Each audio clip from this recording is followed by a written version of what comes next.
So, unless you have been living under a rock, you will know that Google sunsetted Google Universal Analytics, or UA, at the beginning of July, so the beginning of this month.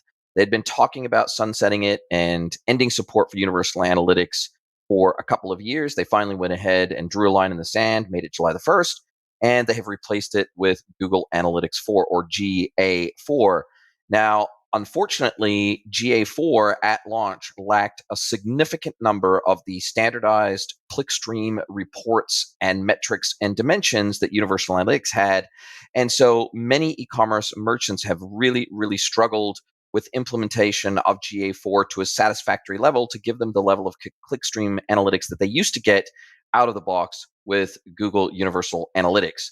And in fact, there has been online vitriol, anger, and basically, a lot of brands have outright boycotted GA4 as a result and have looked to other clickstream analytics platforms to give them the same level of granular data and granular detail about their website performance that they used to get with Universal Analytics.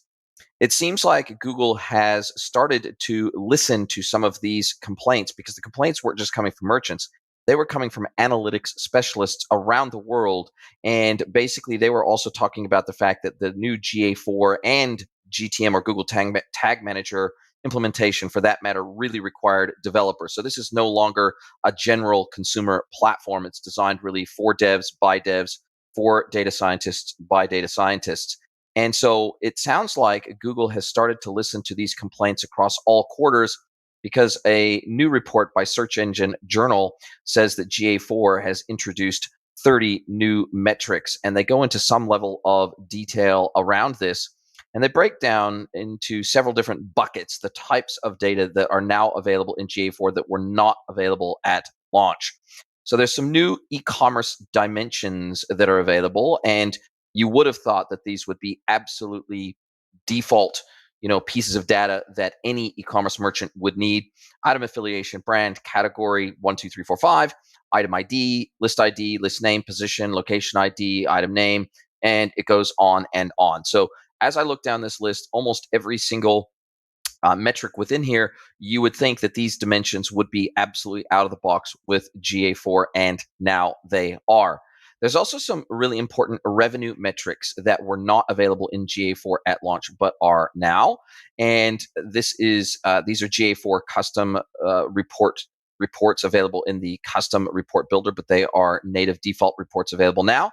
Gross item revenue, purchase revenue, item refund amount. I think that's a really important one there. If you are seeing that a specific product is getting a ton of returns and you want to report on the cross section of a product that's driving significant revenue or profitability up against its return rate or return cost to your business, you used to not be able to do that without a serious amount of effort and custom report building inside of GA4. Now that is just a standard metric.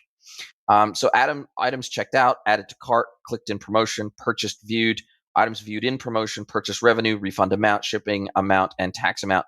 Now, as I said, this list to me seems like absolutely a no-brainer that you would need to have these key data points. If you want to run any meaningful reports on e-commerce performance, you need all of these pieces of data to be able to do so that you can cross-reference them against each other as you build out your segmented performance, particularly at product level.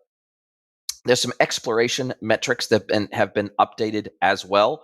Gross item revenue, gross purchase revenue, and again, refund amount comes in there. And then Google is removing some duplicate revenue metrics, which is the general e-commerce revenue metric and the event revenue metric.